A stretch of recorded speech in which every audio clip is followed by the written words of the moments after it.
What's going on, guys? Here for our second week of resume rankings, just purely by the numbers. Last week, I gave you the rankings, but the committee went a completely different way by different criteria. But like I said, we're doing this completely based on the number. This video will be the 14 teams, the first two out, and then the 12 teams that are currently in after a wild weekend of college football. I'm going to give you the numeric score of each team, as well as what the resume kind of looks like heading into the last week of the regular season. And without further ado, let's get started. So at the number 14 seed, the second team out, still has a chance to get in, is the BYU Cougars. Obviously picked up that loss on the road in Tempe against Arizona State. A huge loss, but they played well. They are coming in with a score of 18, sitting at 9-2. They're 1-1 versus top 25 opponents and have the 53rd strength of schedule in the country. Their biggest win was obviously that week one win at SMU, so they're going to be sitting there at 14. Sitting at number 13 is going to be the South Carolina Gamecocks at 8-3. You could not tell me that you would have thought that they would have had a chance, but now with the last week date at Clemson, they have a chance to get in, even without even being in the SEC title game. They're sitting at 8-3. They had a cumulative score of 19. They are 1-2 against top 25 opponents. And their biggest win, of course, is going to be that Texas A&M win. They also almost beat Alabama. Not that it counts for anything, a bit further apart versus Ole Miss. But Beamer ball is working, and South Carolina is going to be sitting there as the last team out, hoping for some chaos up top, and hopefully they can sneak in. We have made it to our field of 12. Our last team in, our 12 seed, is going to be the Arizona State Sun Devils with a record of 9-2. Just got a huge win over BYU this past weekend at home. They have a total score of 21 points. They are 1-0 against top 25 teams, obviously, this weekend, and have the 60th hardest schedule in the FBS. The Arizona Sun Devils have been living behind the legs of Cam Skattebo. He's been running all over the place. Their defense is also pretty staunch as well, but they are the last team in. Frisky, they haven't made the Big 12 title game as of yet, but for a team that was picked last in the Big 12, this is huge. So Arizona State's going to be sitting there at 12. Our 11th seed will be the first SEC team in the playoff. That will be the Tennessee Volunteers with a record of 9-2, a record of 1-1 against top 25 teams, and the 18th strength of schedule. In my model, they have a 22-point cumulative score. The Volunteers have had ups and downs. Obviously, they beat Alabama, but then they go and lose to Arkansas earlier in the year. They also had a loss there against Georgia in Athens. So they're able to kind of be sitting here now that Alabama and Ole Miss have lost.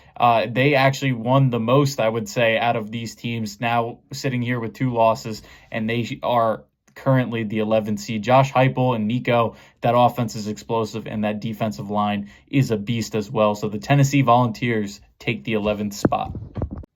At our 10th spot will be the Miami Hurricanes behind Cam Ward. And that explosive offense they have carved up the ACC. They're sitting there at 10-1, benefited a lot from the SEC losses over this weekend. They win, and they're in the ACC title game against a hungry SMU squad. You know, they've had some bumps in the road. They've lost to Georgia Tech, but they do come out with a 24-point score from the rating.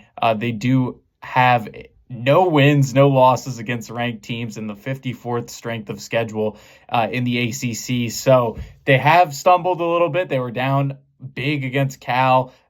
Who knows if they would have won that Virginia Tech game. They also, obviously, as I stated, lost to Georgia Tech, but they're still in it, and they get the 10th spot in our rankings. The Indiana Hoosiers, who lost this past weekend to Ohio State, slot in at our number 9. They're still 10-1, 0-1 against top 25 opponents. Obviously took that drumming in Columbus.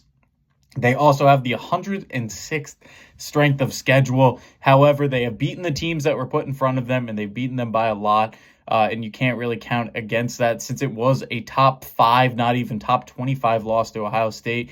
plus the losses among other teams that are competing, they still get in at that number 9. And I would not be surprised, as some people might be, that the committee puts them somewhere in this 8, 9, 10 range, even though they lost and even though their resume isn't as good as some other teams. The Hoosiers deserve to be in it. I think Kirk Cignetti was right, and they're slotting in at number 9. At number 8 will be the Notre Dame Fighting Irish. Obviously got that huge win over Army. Absolutely destroyed them, as they did kind of with Navy. Notre Dame is now sitting at 10-1. 2-0 against top 25 teams in the service academies. They have the 82nd strength of schedule and come in with a 27 projected score. I slotted them above Indiana because they have a better body of work. Obviously, those top 10 or top 25 wins, but Notre Dame, they deserve it. They've been ground and pound. Riley Leonard's been getting it done. Obviously, that loss to NIU early in the year, but they've bounced back. They've looked impressive, and they're going to be slotted in here at number 8. At number 7 is going to be the SMU Mustangs with a score of 29 in the resume ranking. They're currently 10-1, 0-1 in top 25 matchups. As I touched on, they lost to BYU week 1, and they have the 86th strength of schedule. However, they have looked great when they are not playing BYU. They've looked fantastic, really smooth on offense. You make the quarterback change in the middle of the year, and it hasn't even dropped off at all in terms of offensive production. The Mustangs, well-deserved. The committee was hesitant to put them in. They haven't been in yet, but with these losses, I assume they'll slot in. But they deserve some respect, and I hope that they end up at 7, where the numbers kind of slot them in here. The 6th spot belongs to the Texas Longhorns. This is a bit of a drop-off from where the committee had them. They're sitting there at 10-1. 0-1 in top 25 matchups, obviously falling to Georgia at home in the 38th strength of schedule. They earned a 29-point rating in the resume rankings, and the Longhorns definitely have the flash. They have the talent. They are definitely one of the best 3 teams in the country in terms of talent, but can they put it all together? They have a huge matchup in Kyle Field in College Station against Texas A&M. It will determine whether or not they make it to the SEC title game and basically guarantee them a berth if they were to win against Texas A&M. The Longhorns are definitely one of those sneaky teams that could win, but their resume does not prove that they can and have that ability, and for that reason, they fall to 6 here. Our number 5 team will be the Penn State Nittany Lions, sitting here at 10-1. They are 1-1 in top 25 matchups and have the 35th strength of schedule in the country. They come out with a total score of 30, putting them in at the 5th spot. They've been able to get it done. They eked out a 1-point victory over Minnesota this past weekend, and we've seen that throughout Big Ten play. USC, Minnesota, obviously they lost to Ohio State. Bowling Green at the beginning of the year. There have been some close games against some inferior opponents for the Nittany Lions. That's why they kind of slip here to 5 instead of at that 3 spot where the committee has had them in the past. But they are still one of those teams in the upper echelon that I really think has a very good chance to even win it all or make it to the semifinals. We'll see, but they are going to be here at 5 for the resume rankings. Well, ladies and gentlemen, this is where the rankings get crazy. As I stated before, this is not in bracket order. At number 4 is going to be the Boise State Broncos, behind the legs of Ashton Jeanty in his historical season. The Broncos have gotten out to a 10-1 start. They are 2-1 against top 25 opponents, with that lone loss coming to now number 1 Oregon on the road, and they have the 76th strength of schedule. They came out with a 31-point score in the resume rankings, so that slots them in at number 4. This would be absolutely wild. They could end up there anyway as the Mountain West champ, but Boise State is going to be at number 4.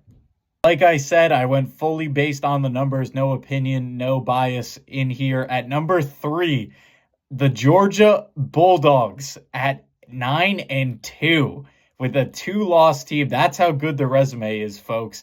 They sit here at 9-2. They're 3-2 against top 25 teams and have the number 1 hardest schedule in all of the FBS. They compulated to a 31-point score from the resume rankings. The Bulldogs have been slotted in. Their defense is amazing. Their offense leaves a lot on the table, but the Georgia Bulldogs will be sitting here at number 3. The top 2 teams are somewhat of chalk. So number 2 will be our Ohio State Buckeyes with a record of 10-1, a 2-1 record against the top 25 in the 28th hardest schedule in the FBS. They scored at 31, but got the edge with the record and the combination of wins over ranked teams. Got that huge win over Indiana at home. Now they play Michigan. As long as they can get through that bumpless and make it to the Big Ten title game, they're all but 100% in. The Ohio State, man, most talented team in the country, I think, and we'll see what they can do in the playoff. But as of right now, they're slotted at number 2. And that leaves us with all but one. The Oregon Ducks are going to reclaim their spot as the top team in college football. They scored a 36 in the resume rankings, of course, at 11-0, 3-0 against ranked teams, and they have the 43rd hardest schedule in the FBS. They've been rolling. They've been a machine. Boise State is actually given them the most trouble along with Wisconsin, but they've been rolling. If they can get through this final week, get to the Big Ten title game, I think they're the only team that is 1,000% in. And the Oregon Ducks, man, are going to be that first seed. As of right now, they have to win the Big Ten title as well, but the Ducks are going to be slotted at 1. With that being said, this is the second resume rankings. Hopefully it matches up with the committee if they're doing it based on numbers. But I hope you guys like what you see. Remember to comment, like, and subscribe. Thank you guys so much.